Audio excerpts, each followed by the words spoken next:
Franklin County Commissioners meeting, December 13, 2017.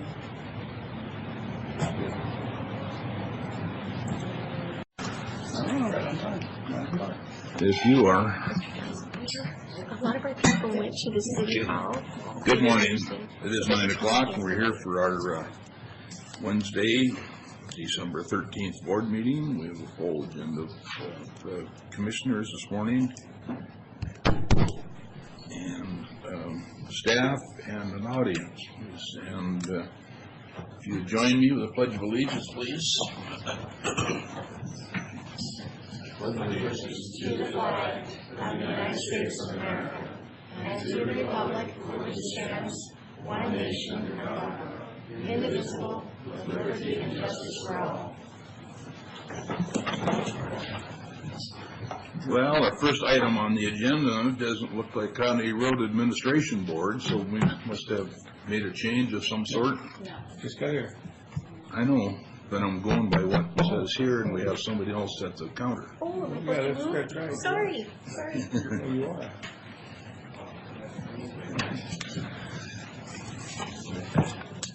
Morning, guys. Sure. Good morning. John will come forward. Come on up, have a seat. Okay. I haven't sat at the guys for a while. How's John? I'm well. How you doing? Good to see you, gentlemen. Good morning. Nice to be in Franklin County this morning. It is. We're just sort of making a tour around the southeast part of the state, and Well, does everybody know John and Walt? Start with Keith. Have you had a chance to meet him? No, I have not had a chance to meet you. Okay. Keith Johnson, our administrator. In fact, I think John maybe put his name in for that chair. indeed, Yeah. We need to talk. It's not too late, John. you are. That's what I heard. Yeah. Yeah. And Karen Millam, our clerk. Morning, Karen. And, so. Well, no, I appreciate a few minutes here at the beginning.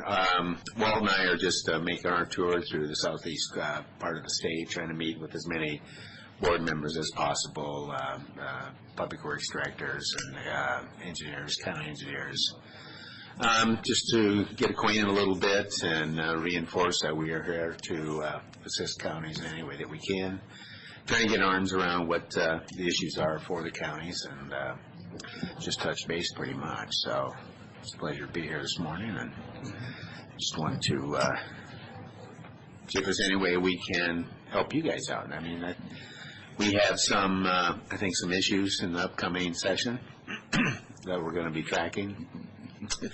One in particular with the road usage charge. I think the state legislature is going to be looking at moving away from a gas tax at some point.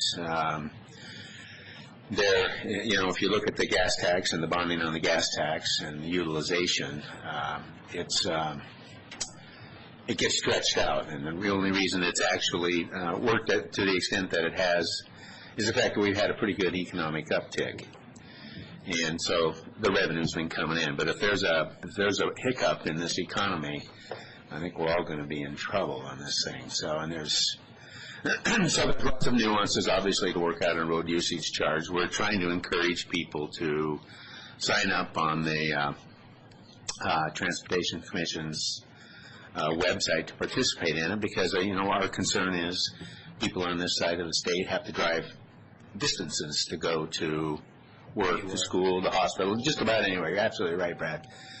So they need to participate, because one of the concerns is distribution, right? If you move away from a gas tax to a road usage charge, how do you protect that? Like gas tax dollars with the 18th Amendment of the Constitution. Secondly, on road usage charge, how does that distribution work? And we need to be at the table if the legislature actually takes action. I don't see it happening in this legislative session, maybe not for 2 or 3 years down the road, but frankly, the technology is moving at such a pace, it's going to outpace the politics or the policy on this. So we need to begin to have those discussions, and we need to be a part of that. You know, whether you like the idea or don't like the idea, if the train's moving down the track, you can either lay in the tracks and get run over, or you can try to steer that train a little bit. So I think that's our best bet, to be involved in that. In that respect, that they're trying to get 2,000 drivers in the state of Washington to sign up on this, and they don't know yet which direction they're going to go, if they're going to be per mile or what the charge will be. But and then the hiccup there too is we're just 35 miles north of Oregon, so a lot of people drive, get across the borders and so. Yeah, it's state lines, and then of course to the north, we're just northern counties. We're right border the Canadian border. So John, there's been, as you correctly pointed out, a lot of subtext to this, a lot of corollary issues, and Commissioner Cook touched on the one, which is how do you account for mileage out of the area. One of the others that concerns me is the privacy matter. A lot of folks, myself included, frankly, aren't interested in having the government or anybody tracking exactly where you drive at what time of day, especially from a security standpoint. Some people who are driving from A to B every day in a pattern don't want that to be public knowledge. It makes them and their families and their properties susceptible to a lot of things. But with technology today, isn't there, or let me rephrase that, is anyone looking at applying encryption technology so that GPS can be used to track the number of miles within the state boundaries, but encrypt it in such a way that it just shows you totals, doesn't include anything outside the state boundaries, and doesn't include GPS data points? It seems to me that's one technological solution that ought to be discussed. It's pretty obvious, I think. yeah, there are, probably almost half a dozen different methodologies that they're looking at, including that. In fact, I'm trying to remember what university. Yeah, I know a full method Yeah. that they're proposing for the pilot program that they're going to be using, all the way from using, basically a paper and pencil type system up to including the GPS in the car as well as in your cell phone and Yeah. Or even taking a picture of the odometer, because I guess an odometer is like a fingerprint on a car. I didn't realize that, but I don't know how you exclude the out-of-state mileage. yeah, I don't know how you exclude the out-of-state mileage. But there was a college, one of the colleges, a bunch of students that were challenged to develop the technology or the GPS, very similar. But we'll see. Like I say, there's a lot of nuances to this. So the other piece to that was that my suspicion is that the governor, to be specific, is interested in finding a way to get off of the gas tax and go to a mileage system. But there's nothing in that mileage system unless they equate it to a vehicle and penalize you for driving a bigger vehicle. Is there discussion about that? A mile, or? It is strictly by the mile, and as far as how much that is, and this may be a little bit of So if you're driving an F-550 or a Prius, Yeah. a mile is a mile is a mile. a mile's a mile. So the governor is going to make up the difference on carbon tax, or what? Well, in fact, I don't think say that in I don't- jest, but I think it's actually something we were talking about yesterday. I think if you do one, they'd be hard pressed to do the other. But the carbon tax. But that's why I asked the questions, because I see them trying to do both in parallel to deal with the question of how do you fairly count a mile on a Prius and a mile on an F-550. I just think that's a bit of a stretch, even with the makeup of the legislature. I really do. You heard it here. It's coming. Okay. But part of the discussion is how much is that per mile going to be? What is that? What do you base that on? What do you base that cost on? Because they're talking somewhere between 2.5, 3, 2.6 cents, something like that. And that's based on an average of 20 miles per gallon. I mean, they've done that, and that's car charge. That's what people are already paying. People pay a per mileage fee now. They just pay it at the pump every time they fill their car up. So maybe it'll get people thinking about that. So, like I say, there's a host of nuances that need to be thought about here, and before this ever comes to fruition. But fact of the matter is, a discussion needs to happen because technology is moving that way. General Motors' goal is to be eliminate the internal combustion engine by 2030. So that's just not that far out, you know. It'll be interesting to see what they do with long-haul truckers that are buying their fuel in a different state and using these roads. Well, Tesla's come out with an engine now they're going to try out on the big trucks. So I just, And that's the other concern is the agriculture is, you know, Yep. these potato trucks, whatever, they're 2, 3, 4, 5 miles a gallon. How do you rate that? yeah, that's a good question. Yeah, A lot of unknowns. a lot of unknowns. I think John's right. I think that's why this is going to take some time to develop, is because we've got to study those issues and find out, you know, find some of those solutions to some of those weighty concerns that are going to come up as, you know, as we go along. So this is going to take some time to develop. But if we don't put our oar on the water on behalf of rural communities that have these very things, these very issues, Westsiders, a lot of them don't think about that. People in the urban areas don't think about those things. Do you think Crab's going to have much sway in the outcome? I think we're going to be at the table, pounding hard on the table. We're going to have a voice there. So, indeed. Unfortunate, just like the governor came out last week and signed an order against that Snake River dams and just, you know, what's going to happen this year. I don't know what will happen on that. I think that the feds are going to have some say in that, in my opinion. But I think Walt and I had a little bit of this discussion yesterday as we were driving along the river, looking at the barges moving on the river, thinking how many more trucks that's going to put on the road, how that's going to pound the daylights out of county roads, aside from interaction with cars and those, you know, normal people driving on the road that aren't driving trucks. So I think it's things for them to think about. And again, we have to raise that issue with them when they start thinking about taking that out. Doesn't make a whole lot of sense to me, but you know. Sometimes people wave the flag. Yeah, just go wave the flag, Buff. A battle we've been fighting for a long time is these dams. And, you know, one thing I really appreciate is that you're on the board here, because as being WASAC chairman for many years, you have this great interest of all the counties here.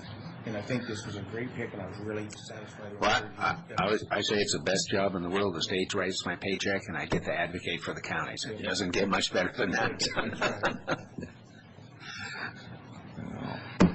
Any other questions for Don or Walt? Feel free to send us money. Well, we have a call for projects out now. Somebody said never, ever, ever pass up a chance to Never ask a pass state it. bureaucrat to send you Well, money. the first question we usually get asked is, did you bring a check with you? But Well, that's no, what I'm asking. I didn't bring a check with me. That's the other. Does Walt have it? Yeah. Don't let Walt out. The three wise men have traditionally brought gifts. It's the third wise man who has the check. Yeah, he's behind it somewhere.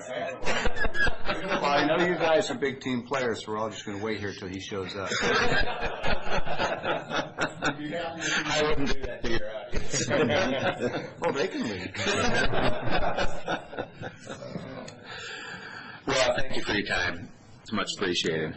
Good seeing you. It's It's good been a to see long you time. guys. It's been some time. You'll see me at make a effort to be at the LSC meetings and keep everybody apprised and keep myself apprised of what's going on with the county. So, anything we can do for you, you don't hesitate to let us know. We're there for you guys. Okay. Thank you. Appreciate it. You bet. Thanks. You bet, Walt.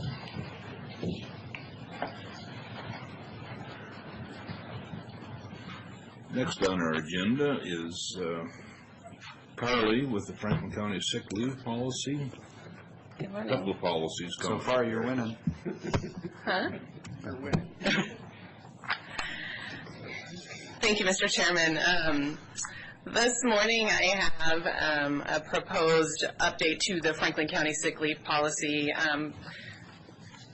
both to update that policy that hasn't been updated for a number of years, but primarily in response to the Washington paid sick leave that goes into effect January 1st of 2018 in response to Initiative 1433 that was approved by Washington State voters in fall of 2016. I've outlined the proposed changes in the read-ahead. I do want to make one clarification in the read-ahead. I stated that the proposed policy does not supersede any sick leave provisions currently in place pursuant to a collective bargaining agreement. And while that is true, I think it's important to clarify that except where collective bargaining agreements violate state law, which is always the case. We can enter into contracts that violate the law. But in this case, we do have some provisions in our existing collective bargaining agreements that are contrary to the Washington Paid Sick Leave statute. And so thus those provisions would be impacted by the law, not necessarily directly by the policy. Is that because those policies were in place before the law changed? Correct. Certainly, we wouldn't do them post new laws.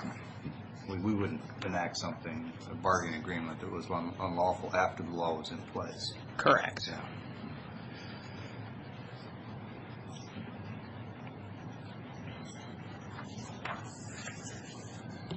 Any further questions? Looks like you maybe have a resolution there in front of you. Looks like maybe we do. If there is no questions, I'd entertain a motion. Okay, Mr. Chairman, I move for approval of Resolution 2017-364 entitled Update Franklin County Sick Leave Policy as briefed and presented by Ms. Nave. I will second the motion. All in favor? Aye. Opposed? Carry on to the next one, Carly, while you're Okay. on the run. The second item I have for you today is related. It is an update to our anti-retaliation policy that we had implemented last year. The proposed update adds lawful use of paid sick leave as a protected activity. One of the major components of the statute and the enforcement of the paid sick leave statute is holding employers accountable for retaliation or perceived retaliation for use of this protected leave, to the point where I feel it's important for us to make that statement as part of our anti-retaliation policy, that it is the policy of Franklin County that we will not retaliate against employees for lawful use of this leave.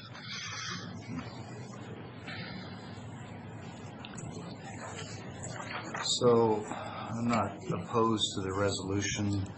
I understand that you're doing it out of an abundance of caution and to ensure that all of our departments are aware of the standards. The only concern I would have is that when we cross the line and start passing policies and resolutions to tell people not to do things that are already illegal, we potentially set a new standard, and there's some other activity that's already illegal that they engage in, and they say, well, there's no policy against it. And you see what I'm saying, Keith? It's just a subtle thing, and it isn't enough to stop this from going forward. But I would caution us to at least keep that in mind when we pass policies to tell people not to do things that are already illegal.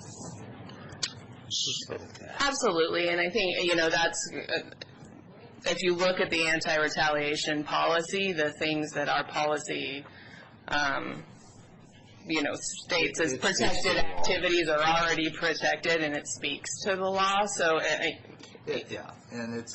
But I understand. It's admittedly, it's kind of a subtlety, and this one doesn't pose any heartburn, but I could envision a scenario where it might. Sure. So, Mr. Chairman, I move for approval of Resolution 2017-365 as presented and entitled Update to Franklin County Anti-Retaliation Policy. And I will second the motion. All in favor? Aye. Aye. Thank you very much. Thanks. Thank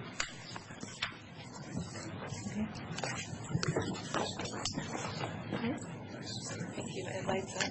That's why I said so far you're winning. You got another pretty good one in my office. You haven't seen Bob's closet. All right, with that, we have a presentation by the Arc of the Tri-Cities, so welcome. Thank you. I'm not used to this. I just did the cities, and it's different. I'm Donna Tracy with the ARC of Tri-Cities. I'm the interim executive director. And I've been at the ARC for 24 years. And we have, I brought friends, and we're all here in support of Special Olympics. Many of us have all participated. You're as a coach, and many of you have grown up and participated in Special Olympics. And I brought some people that are on our committee to try to help Special Olympics, and one is Paul Whitemarsh, and he really knows the history of Special Olympics in our community. He's agreed to help present.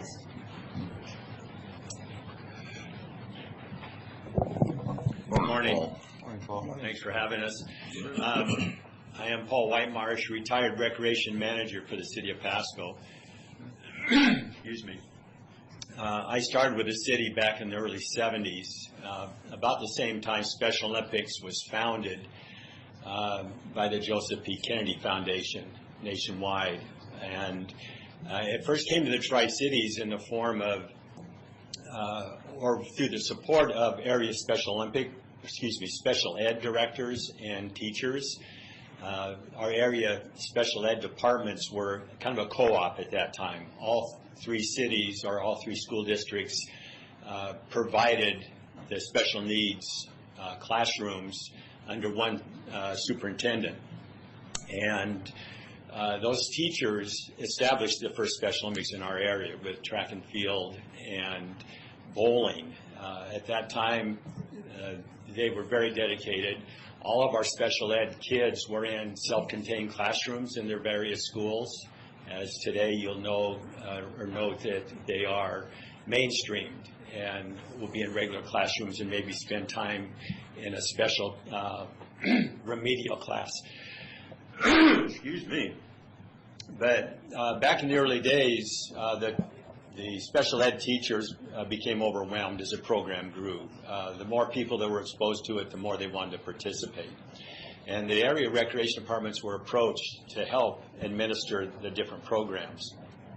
We provided gym time. We helped with the track and field program. We went to every school and did time trials for all the kids who were going to participate in the local Special Olympic track meet, and so they could be seated in proper competitive age groups. That just caused more and greater growth in Special Olympics. The area superintendent approached me one time and asked if I would fulfill the needs or the responsibilities of the area coordinator's position, which would mean you coordinate with the state and organize coaches and so on. I approached the city about doing that on city time and was granted the opportunity to be the area coordinator. And I served in that role for about 4 years. Eventually, excuse me, we were able to grow the program, got funding to hire a full-time area coordinator. We were the first area in the state of Washington to have a full-time area coordinator, somebody that was hired specifically to administer Special Olympics. And then our program really did take off. And the cities continued to support it through in-kind contribution. Pasco provided the office space and support for that area coordinator. Thanks, Don. With all the mailings and phones and all of that covered by the city. The program continued to grow, and the Tri-Cities did have one of the strongest programs, if not the strongest program in the state. We had basketball, volleyball, track and field, softball, bowling, skiing, and cycling. And by the time I left the city, 7 or 8 years ago now, the program had been taken away from the local control. Everything went to the state. They took away our area coordinator and basically retired them, and tried to administer everything at the state level. And that was the beginning of the end of the participation in the Tri-Cities. It is a mere shadow of what it once was, because everything has been administered from the state. Our local coaches are hamstrung because there's a communication breakdown between the local and the state. As much as the state's tried, they raised thousands and thousands of dollars, and probably still do, but not like they were at one time. The funding sources that we had pretty much dried up. They established new ones like the Polar Plunge and the Torch Run and those kinds of things, but those are even in trouble now. Donna has recognized this downfall and the shortfall of the special Olympic program in the area and has approached the state about taking that program back, and she'll tell you more about that. But I'm basically here to say that it grieves me to see what once was to be almost non-existent. I saw what Special Olympics does for athletes and for those who support the athletes. When we first started Special Olympics, most people thought Special Olympic athletes should be institutionalized. No, that's a sad fact, but it's true. And it's changed. I saw our first area track meet that got the public involved turn things around. The Tri-City Herald at one time told me they could not cover Special Olympics because those people were handicapped, or basically those were their words. We invited sports writers out to a local track meet with a promise that Slick Watts, who was a supersonic basketball player at that time, was going to be here. And he was on his way, but he missed his plane. I was to meet him at the airport. I went down to the airport, and he wasn't on the plane. I called, and they said, well, he missed his plane. I had to go back to Edgar Brown Stadium to tell the athletes and the Tri-City Herald reporter that was there that there will be no Slick Watts. And that reporter greeted me and said he didn't care. He had discovered Special Olympics. He said, have you seen what these kids can do? Those athletes or those kids, the way they're running, the excitement they've got. And he went back and wrote an article called No Losers Here. His name was Heck Hancock, for those that might remember him. And that was the beginning of the recognition for the Tri-Cities to embrace Special Olympics. We need to see that fire kind of reignited, and I think it can happen locally. Like I said, the state is willing to let us continue or to once again administer from the local level. We've approached all three cities, and we'll be talking to Benton County. We were to speak with them last week, but the marijuana issue preempted our ability to get there. We've got strong support from Jerome Delvin, and we've been well received by all three cities. There isn't a game plan in place yet, but we're here to say we'd like to put our heads together, three cities, two counties, the Arc of the Tri-Cities, and the private sector, to figure out how we can do this once again, because it's a program that pays big dividends.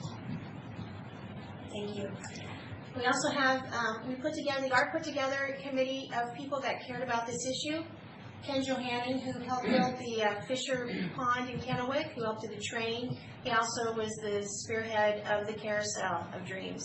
He's also on our committee, and I've asked him to present on behalf of the committee. Good morning. Ken Johanning here. I did do the family fishing pond, the train, the carousel in 13 and a half years. I become realizing that there's so few things for these kids and adults to do. And when I look at the carousel or the fishing pond, which I do on Friday night for the special needs, it's just overwhelming, grows every year. These people just need a chance to have fun, and they're starved from it. I have people come from Moses Lake with special needs to fish because there's nothing in those areas. So I strongly support anything that this community can do because these kids deserve it. Thank you. Thank you, Ken. I put together a little presentation about the history. I think that we've been covering a lot of it. The Arts and Advocacy Organization.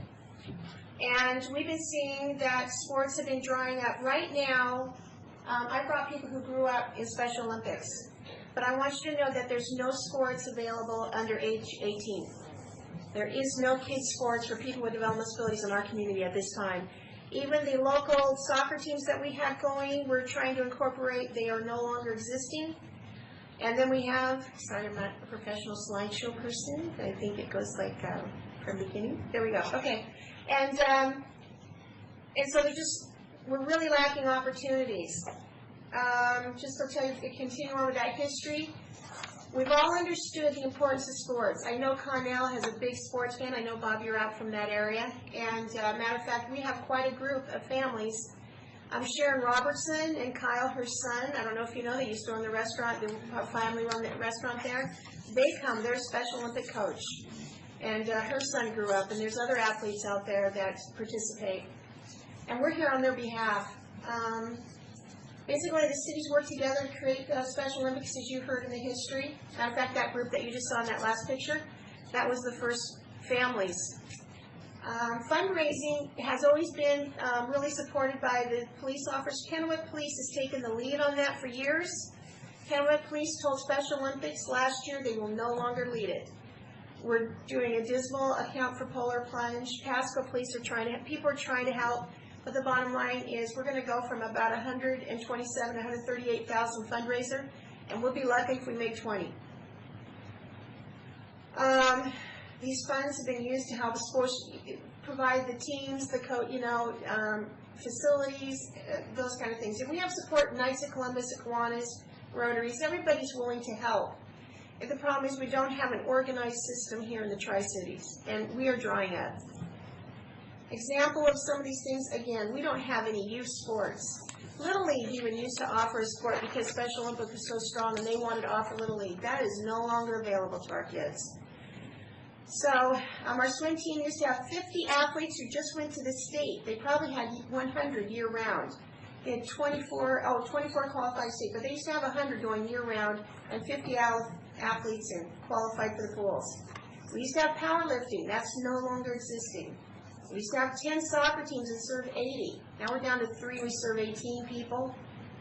We used to have about 100 people that went to state and track and field. Now we're down to 35 that people participate. We're losing money, and what really concerns me is there's just no sports for kids. And you all know how important that is, an activity is for all kids to have that outlet and participation. The ARC of Tri-Cities itself, we've been here for a lot of years. I've been working at the ARC 24. I've grown up at the ARC. I know the families, and we serve about 1,500 families. The state organization responsible for serving and providing supports in this community, Benton Franklin County, serves 2,200. We serve less than 207 athletes in this community, and that's adults only. There's waiting lists and people asking for sports, and there's no coaching, there's no organization. We have proposed an idea.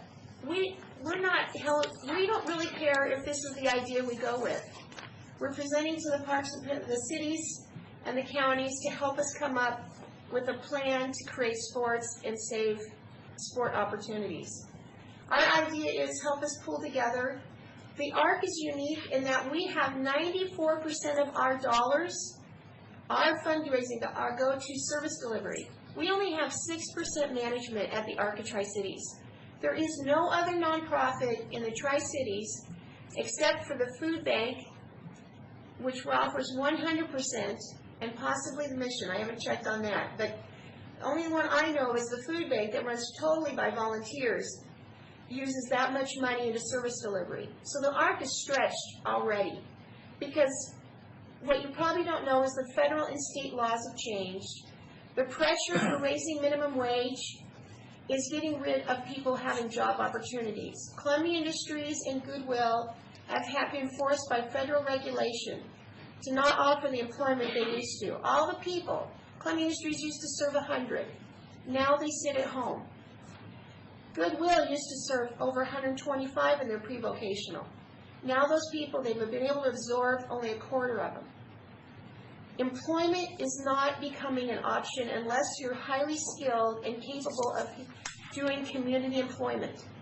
When you graduate out of high school now, your choice is either you get a job or you sit at home. Donna, is that minimum wage driven federally or state? Federally and state. Yeah. There's this pressure to get rid of the sub-minimum wage certificate. State regulations have been zealous in their interpretation of federal. I think you all can be familiar with that. And so their interpretation is that all sheltered workshops need to be closed by next year, July. And they will not let any high school kids go into an employment that's less than sub-minimum wage.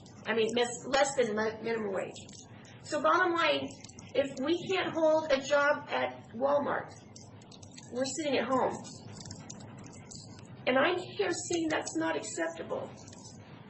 That we as a community don't value our families and create opportunities. The ARC has really worked hard in creating opportunities. We have created day programming where people can go and we go and do activities. We've created respite.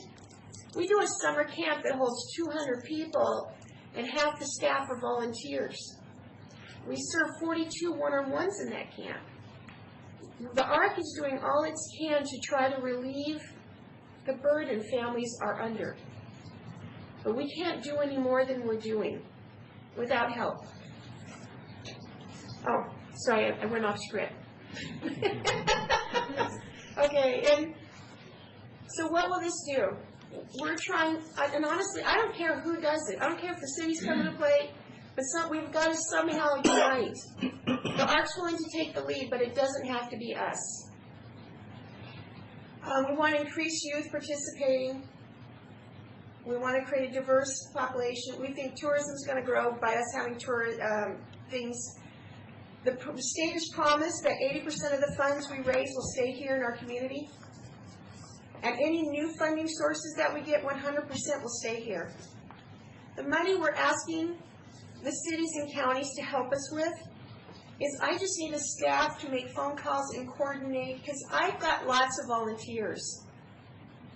I need to be able to organize it. And the City of Kennewick Police State, they said they would come back in if the ARC would take the lead. But they're not willing to put all their staff time and management into it without local support. So I believe our community really wants to help Special Olympics. And so why should we do it? We increase recreation opportunities. We graduate to a couch. Our quality of life is diminishing from the standpoint we don't have enough supports and families are taking the burden. And what is our statement to the families? Do we not want to create opportunities where they can be included? Because they're not coming to your courthouse to work. They're not riding in your car. Everywhere they're separated. And if we don't purposely make sure that we create opportunities, it's not going to happen. Well, that's my plea. I did bring an athlete with me that is due on to speak. His name is Alex. He lives right here in Pasco. And Alex was a youth he started as a kid. Well, like Donna said, I've been in the ARC for 20 years since I was 7 years old. And I started the summer camp she explained since I was 7. And I've been volunteer for the ARC for 5 years, and soon it's going to be 6. And I've been doing Special Olympics I was in Pasco High. I started 2006 till 2010, and then I've been doing it for almost 7 years. And I've been doing it, I like to do basketball, bowling, and track and field. And then I've been loving it since then. When I was younger, they won't let me do it. They didn't let me do any more sports. And then I would like to see all the kids to participate in Special Olympics. Doesn't matter what age. I just want them to have fun in doing it. Thank you, Alex. Now, one thing is you probably ask, well, why are the counties being talked to? The reason why is you have the millage dollars, which are designated to be for mental health and developmental disabilities. And in reality, the focus has never been on developmental disabilities. It's never been equal at the plate. It's not been, our families have taken the burden on. They have been quiet sufferers. They have not made the their needs known as much as your mental health, but I tell you that their needs are even more. Your millage dollars have been designated as meant for those purposes, and I guess I'm asking you to look and reconsider the priorities on behalf of these families. That's my presentation. Questions for Donna? On all of this, all of what you've done and work, I didn't hear anything about the rodeo. You guys have rodeo.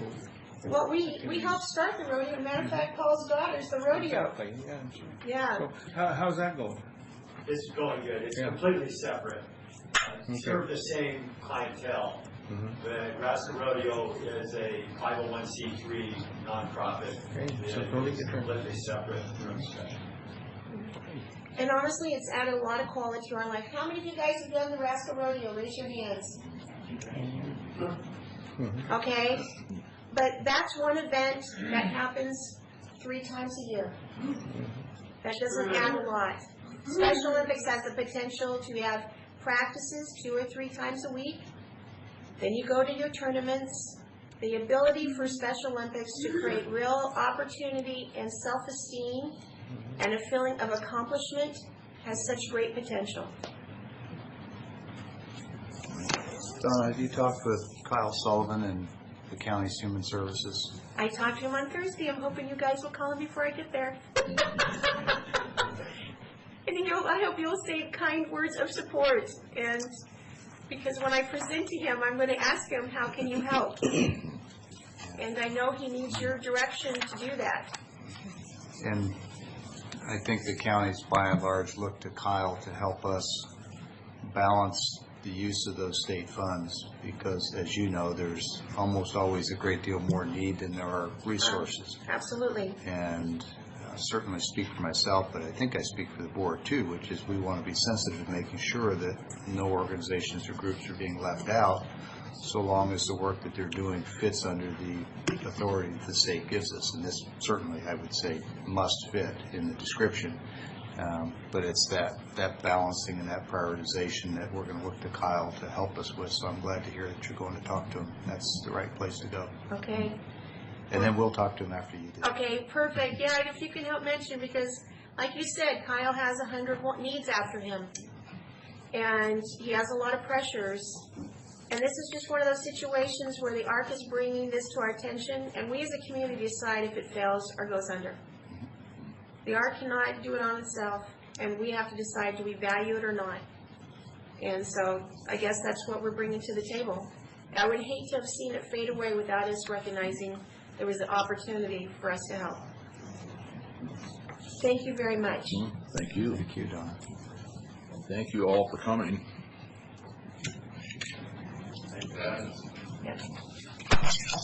Have a good day.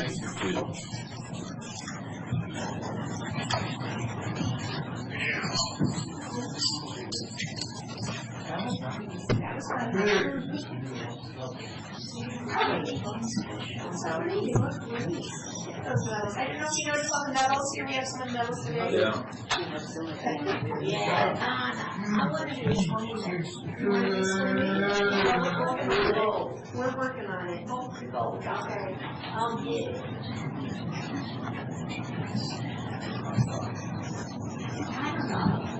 I know you do.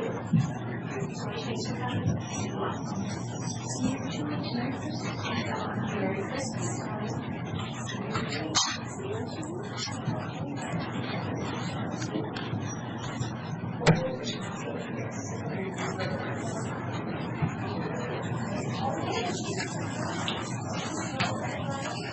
All right, our portion of the agenda for public comment. Does anybody like to speak to us this morning?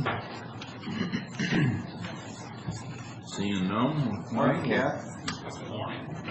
No public issues for us today? Not today. Not today. Time to pay the bills. Thought you might have thoughts on Alabama or something. You don't have enough time. No. Yeah. Exactly. Okay. I'm looking for a green folder.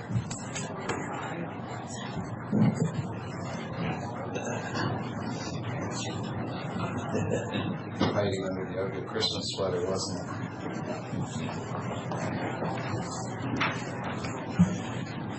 Okay. So, Mr. Chairman, today we only have one voucher. It's for fund expenditures. So I move for approval of fund expenditures in a total amount of $1,015,052.40. Note for the record, this has been reviewed and signed off by 2 representatives of the auditor's office and also had a final review by the county administrator. All in favor? Aye.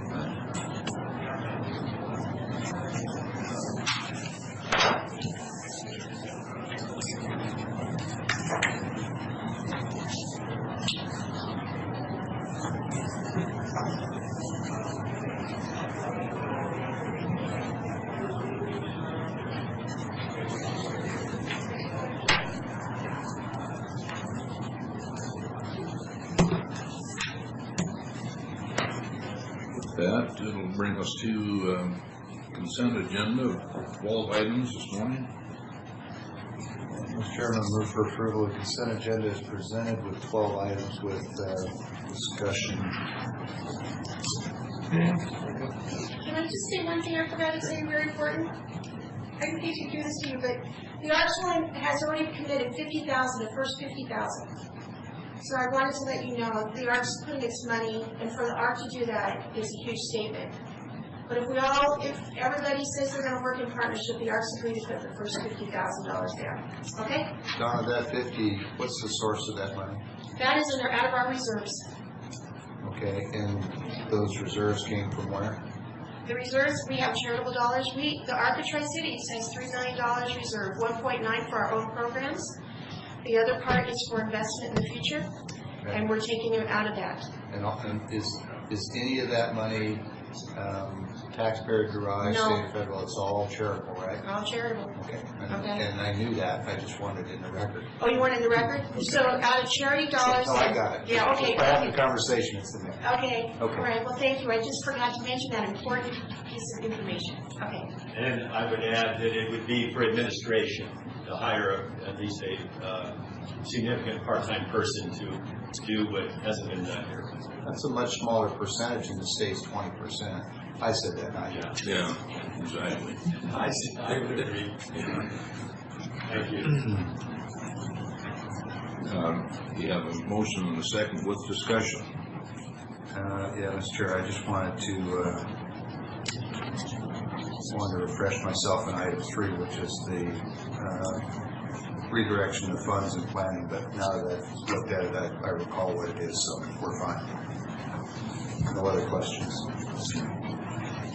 I had a question, but I see Andrew was in here and left already, but I had a question on item 7 as far as they say in the read ahead they've attempted to reach the people of these unclaimed warrants, but looking down through it, there's 4 names that I recognize quickly that are local in town, haven't moved. Well, Mr. Chairman, if it satisfies your interest, I'd be more than happy to rescind or amend my motion to exclude item 7. You can have them take additional look at it. No, I can speak to that if I can. Okay. We sent out letters to everyone that had over $75 to receive. Oh, okay. So there was a threshold there. Okay. That's not the way the read ahead reads. They said it was attempted to reach people, so. I suppose it begs the question, do we have an obligation to try and reach people for funds less than that? Exactly. No, it's just, that's plenty of an explanation. That's not the way it read. No, I agree with what you're saying. I'm just adding the additional point that should we, irrespective of the amount, let's say it's $58, should we still make an effort to contact them?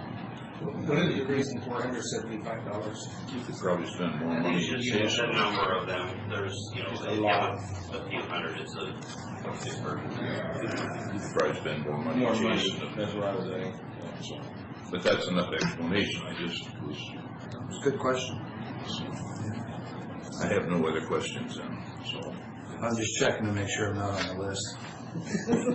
Well, the way I read it, it's still available through the state for, every once in a while you'll see something show up that your name is, you got unclaimed revenue or something. Yeah, do you know this person, Connie Cook? I can't believe that she would leave a check on our cash. It's not on the record, is it?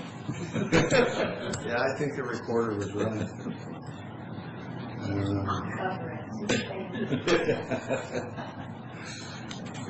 Okay, yeah, there are some, I didn't look at the whole list earlier, there are some interesting ones on there that you think would respond, but.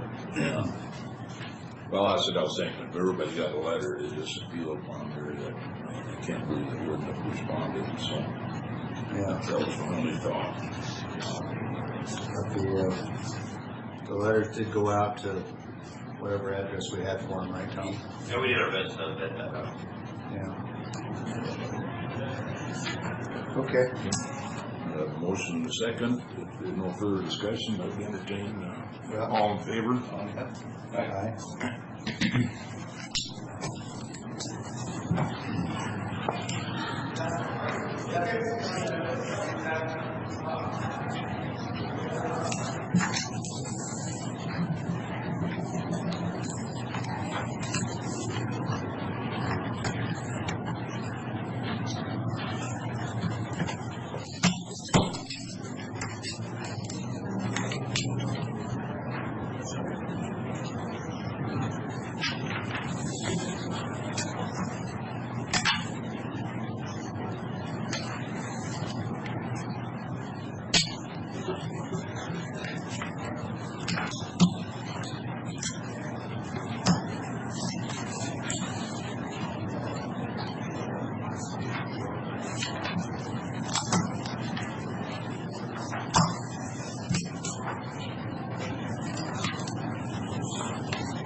Sign the applicant's signature here.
Two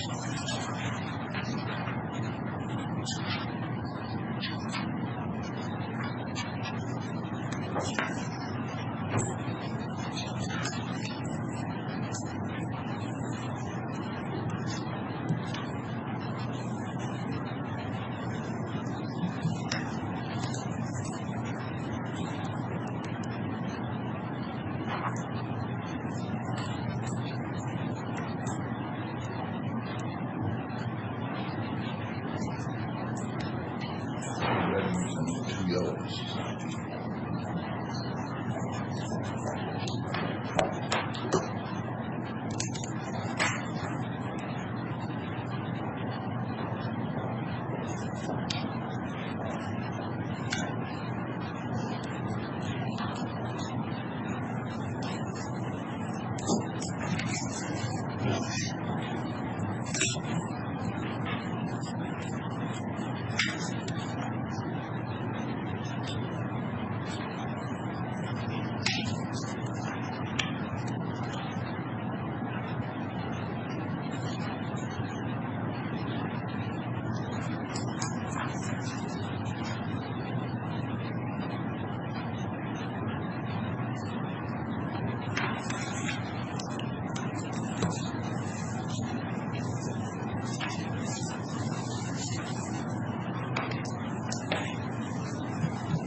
That's what I'm looking for.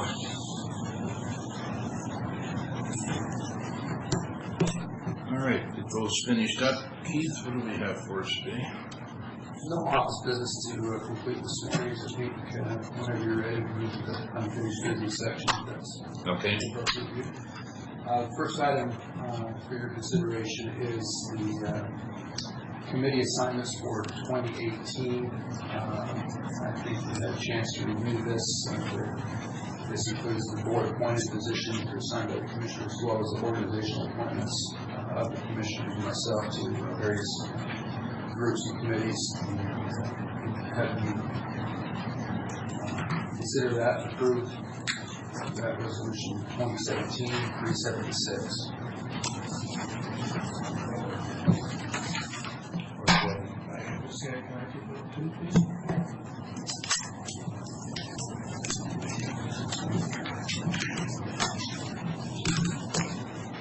Mr. Chairman, in preparation for this discussion, today's meeting, I did some research. I wanted to point out for the benefit of the board that the committees that have been on our list as appointed by us, excuse me, have not been entirely precise. It doesn't really create any significant problem, but I want you to know that I researched through the Council of Governments, the Comprehensive Economic Development SEDS, and the Rural Revolving Loan Fund, and the Columbia Regional Economic Investment Trust, the Policy Advisory Committee, and the Urban Surface Transportation. And went back and looked at the bylaws on those to figure out whether or not they're ones that we appoint or whether they're ones that the Council of Governments appoints. And just for the benefit of all concerned, the reality is that the bylaws generally say that a committee is created and it is required either by COG policy or state law to be representative of these various entities, usually cities, counties, but sometimes also trade organizations like construction trades. And so there's a committee created, there's a requirement for us to be represented, and then it kind of stops, and it doesn't really say who appoints, but the Council of Governments does, the Board of Directors of Council of Governments does the final approval on the list. So I think there's some room to interpret that as either the Council of Governments actually appoints because they're the final approval, or we appoint because we select a name to send to them. It's probably a semantic difference at this point, but because we went to the trouble to break out these lists and have two separate sections, one listed as board appointed and the other as organizational appointments, I thought I'd at least share the answer to what has been a question for as long as I've been here. Yeah, that question came up. I'm trying to break that out. Right. And I sent Karen some emails with James. I think at the end of the day, there were some on each list based on whether or not it was if it was a COG committee, a COG created committee, and the COG did the final approval, then I put it on the organizational list. If it was one that was created by statute and we were guaranteed a seat, and we sent them a name, and I put it on our list. The other thing I want to point out is that in looking at the statutes on these committee assignments, the obligation falls to the board to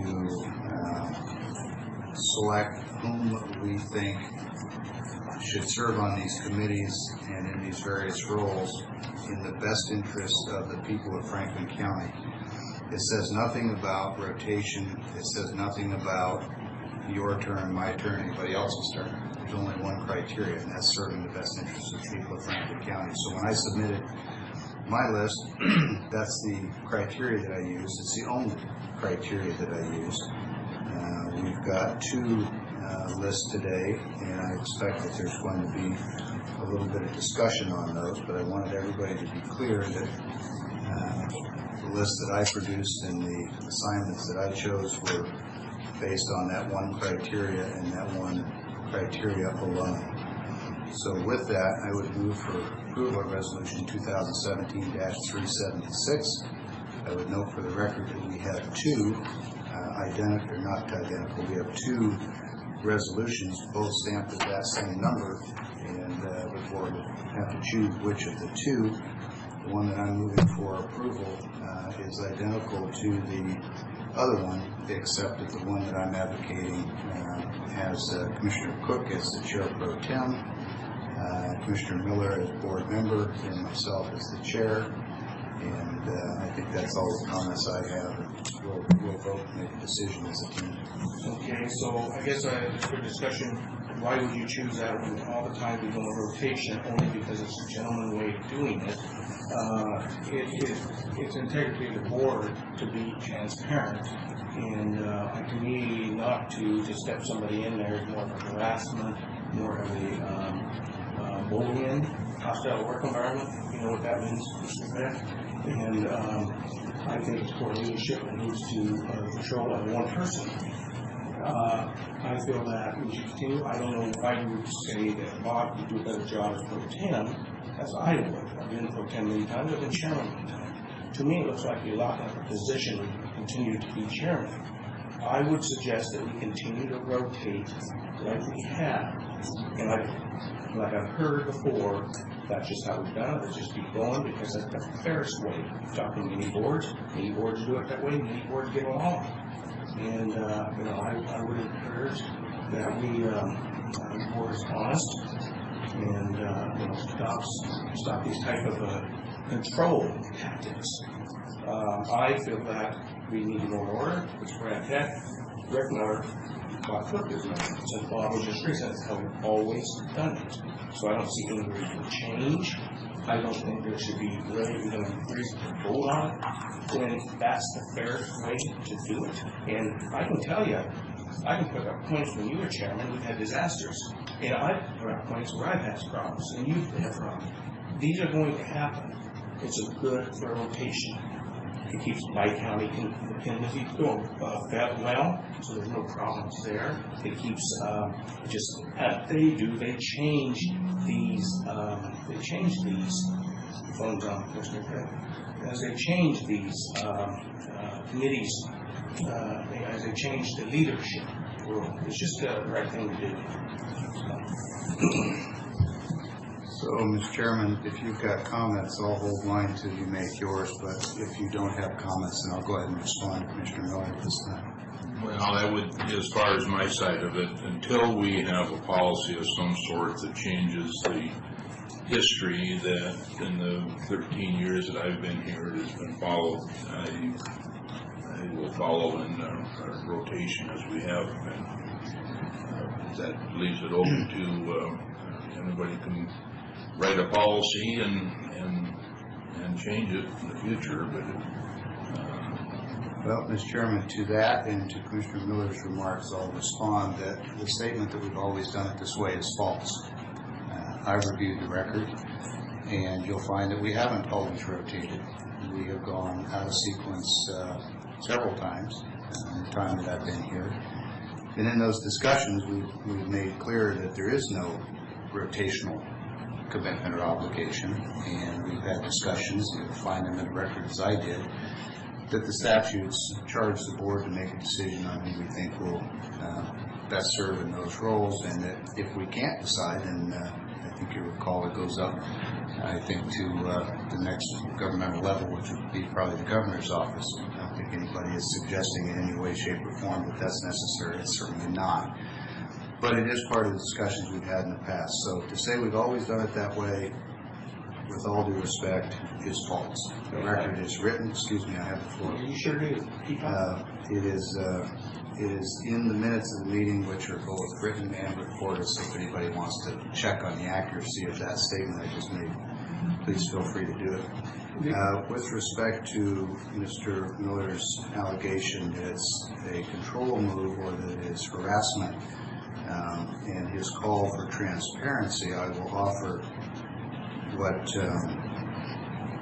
I had no intention of bringing up, but in response to that, I'll say that there's only one person, excuse me, I know on this board who has come to the board with a document relating to a former embezzlement and knowingly gave false information to the board about the source of the letter, and then knowingly gave the same false information to the FBI. Those also are both matters of written public record. So I'm not going to delve into that any further, but because there's an allegation of a desire to control, and because I've said that my motives are purely and solely best interest of the county, that was the foundation for the recommendation. I don't intend to discuss it any further, but if anybody excuse me, wishes to see evidence of those things, I can direct you to the public records where they exist. It is not personal. It's not about control. It does scrupulously follow the state statute. And because Commissioner Cook has already indicated his desire to go with the form of resolution that has myself as the chair, Mr. Miller as the chair pro tem, and Mr. Cook as the board member, then that would constitute at least two board members in support of that, and I will support it as well if that's the wish of the majority of the board. I don't have anything further. Okay, I would just like to state that that statement you said is incorrect, so wrong. And I had testified in front of the FBI. You can't, even a newspaper put out the story. And FBI knows everything was fine. It was the delay of the FBI in giving that issue to our prosecuting attorney at that time. I did everything right. It has been positively proved. I've done anything right. If you got some in the literature, I don't know where to get it from, but there's nothing I've done wrong with that case. But other people have. So to try and make some kind of statement turn around and good with that, trying to turn things around, and it's false.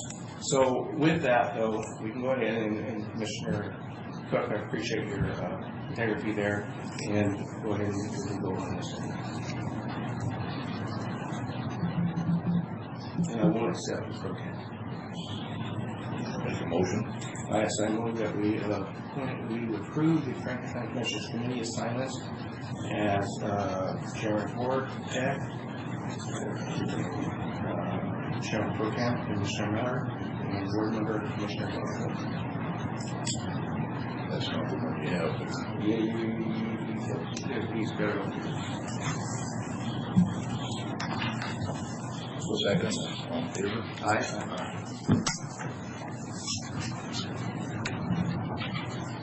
Mr. Chairman, the next item is for your consideration, Trenton County Resolution 2017-377, which is adoption of the Franklin County 2018 current expense budget. Note for the record, it's in the amount of $32,465,000. And this is consistent with the discussions we've had at the budget hearings and budget discussions previously. Would extend the appreciation of the auditor's office for their work in bringing us to this point. Okay, Mr. Chairman, move for approval of Resolution 2017-377 entitled Adoption of the Franklin County 2018 Current Expense Budget. Second. All in favor? Aye. Aye.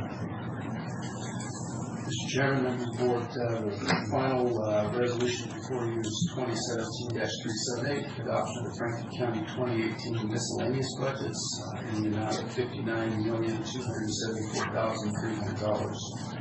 This is all of the miscellaneous fund budgets outside of current expense.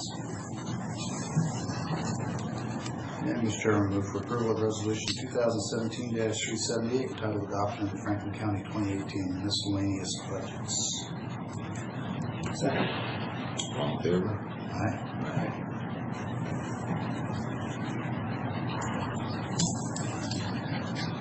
That's all I have for today. That brings us down to our final item on the agenda, public comment. Anybody?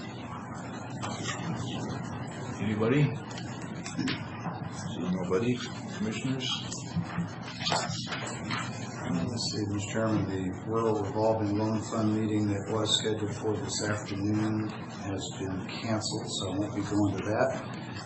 But I will be going to the Good Roads Committee meeting this evening in Kennewick. I missed Wednesday's meeting. Last meeting, there was a Columbia River, Sierra Tag policy advisory group. And the discussion was on the Columbia River, will be the Columbia River office for the Columbia River really designating money for certain plans. The money has ran out. But the discussion was the future of this board, and in my opinion, it was to be more technical and not such a lobbying group. That's not what the bylaws are stated to say or to be. But we had discussions, and we got more discussions coming, more feedback to go into what we're going to do with the future of it. My thoughts were if we had any funding, that should be impacted with private funding. In other words, take Odessa down in the program there where they're trying to get money for federal money. I think the private industry should be included to match those fundings, to have some kind of territorial putting in money with that. But there was some quite a bit of discussion. There was not of a meeting, and we haven't think through what's going to happen in the future, but I think it will continue, just maybe not so much of the lobbying effect with it. Anything else go to the board?